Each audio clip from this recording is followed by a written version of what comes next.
Halloween is a holiday more than 2,000 years in the making. We often simplify it and we just say, Halloween came from Ireland, but that doesn't really tell the full history of how we got to Halloween as it is today. So, this is part one. We're going to rewind the clock 2,000 years to go back to pagan Celtic Ireland. So, in this original time, the holiday was called Samhain. It was a harvest festival. It was also a lot closer to their New Year's Eve. For the Celts, they believed that October 31st was the end of the year and November 1st was the start of the new year, or at least it was the start of the dark half of the year. So, with this in mind, Samhain was about having all of your crops harvested. We recently talked about the puka and how that was, a spirit that came from the other side if you didn't have everything harvested.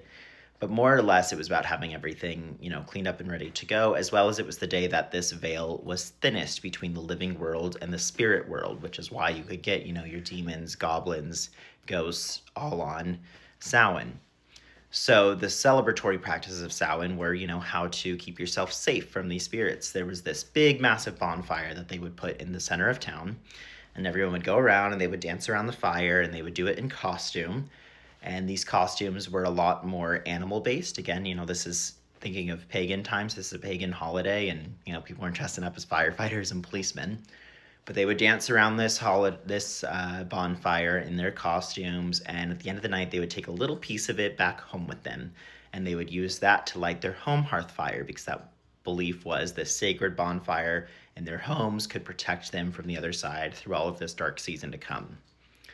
Now, when the Roman Catholics came over, that's of course when things started to change, because they wanted to combine their holidays, which was a brilliant move for, combining all of these different people.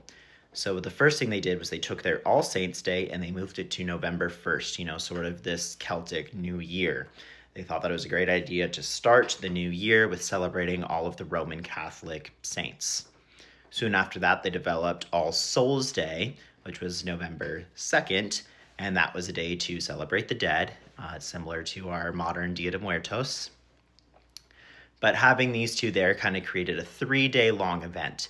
And All Saints' Day was in Middle English called All Hallows' Day, much more complicated word, but roughly All Hallows' Day, which meant that October 31st was All Hallows' Eve. So Samhain eventually became All Hallows' Eve, which got simplified to Halloween.